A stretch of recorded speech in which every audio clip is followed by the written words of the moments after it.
इफ्तार कराए जाने की मांग हो रही है। ये मांग कांग्रेस नेता दिग्विजय सिंह की तरफ से की जा रही है। ये मामला भोपाल के एक थाने से जुड़ा है, जहां एक शख्स के जन्मदिन के मौके पर थाने के अंदर सुंदरकांड के पाठ का आयोजन हुआ और इसे कांग्रेस ने संविधान का उल्लंघन बताते हुए बीजेपी सरकार को निशाने पर ले लिया। साथ ही कांग्रेसी नेताओं के जन्मदिन समेत दूसरे धर्म के आयोजन भी थाने के अंदर कराए जाने की मांग कर दी।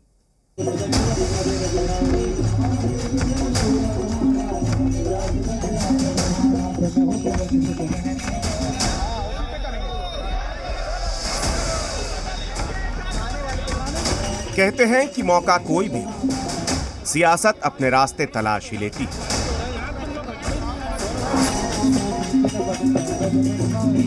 कब, कहां, किस बात पर और किस मुद्दे पर कितनी हवा देनी है, इस चाल को सियासत का हर खिलाड़ी बखूबी जानता है। मध्य प्रदेश में भी सियासत के खिलाड़ियों ने सुंदरकांड के पाठ को ऐसा मुद्दा बना दिया कि अब उस पर बयानबाजी तेज हो गई है। मामला कानून की चौखट से जुड़ा है, लिहाजा कांग्रेस ने इस मुद्दे को ऐसी हवा दी कि उसे हर धर्म और जाति से जोड़ते हुए बीजेपी की सरकार को कटघरे में खड़ा कर दिया। कानून जानता हूं, मुझे परमिशन चाहिए, आपने सुंदरकांड का पाठवादी इजाजत कैसे दी? कांग्रेस का आरोप है कि भोपाल के अशोक गार्डन थाने में नरेश यादव नाम के शख्स ने जन्मदिन के मौके पर सुंदरकांड के पाठ का आयोजन किया, जो कि एक निजी आयोजन था और इसे थाने में कराया जाना गैर कानूनी और असंवैधानिक था। दिग्विजय सिंह ने बीजेपी को घेरते हुए इसे संविधान का उल्लंघन बताया और इसकी इजाजत देने वाले पुलिस अधिकारियों पर कार्रवाई की मांग की।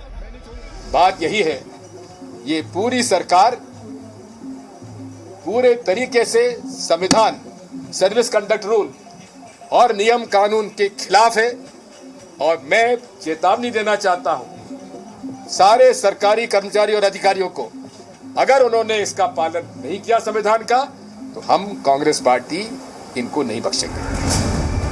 ये कोई पहला मौका नहीं है जब हिंदू धर्म से जुड़े किसी आयोजन पर दिग्विजय सिंह ने सवाल उठाए हो।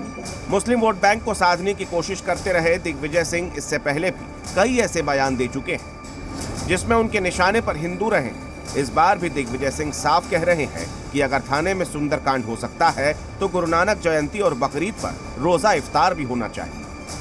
सुंदरकांड के साथ साथ जब गुरु नानक जी की जयंती आएगी तो वहां हमारे गुरु नानक जी का पाठ पढ़ाया जाएगी की दरखास्त वहां देंगे। मुसलमान भाइयों के बकरी ईद आएगी तो रोजा इफ्तार की भी हम आवेदन वहां देंगे। थाने में होना चाहिए रोजा इफ्तार। दिग्विजय सिंह के आरोपों पर पुलिस की तरफ से सफाई आई, जिसमें इस बात का दावा किया गया कि अनुमति के आधार पर ही सुंदरकांड कराया गया। जो अनुमति दी गई थी, जो बाहर लोग हैं वो अलग हैं, यहाँ पे सुंदरकांड के लिए अलग से एक अनुमति दी गई थी। पहले भी सुंदरकांड हुआ है, कभी किसी के जन्मदिन के अवसर पर उसको अनुमति दे दी गई। नियम कानून जानता हूं। इस बयान के बाद कांग्रेस को सियासत चमकाने का एक और मौका मिल गया। दिग्विजय सिंह समेत कांग्रेस का एक प्रतिनिधिमंडल पुलिस कमिश्नर हरि नारायण चारी से मिला और थाने में हुए सुंदरकांड के मामले में ज्ञापन सौंपकर कार्रवाई की मांग की। एक टीआई ने निजी आयोजन करवा दिया थाने के अंदर।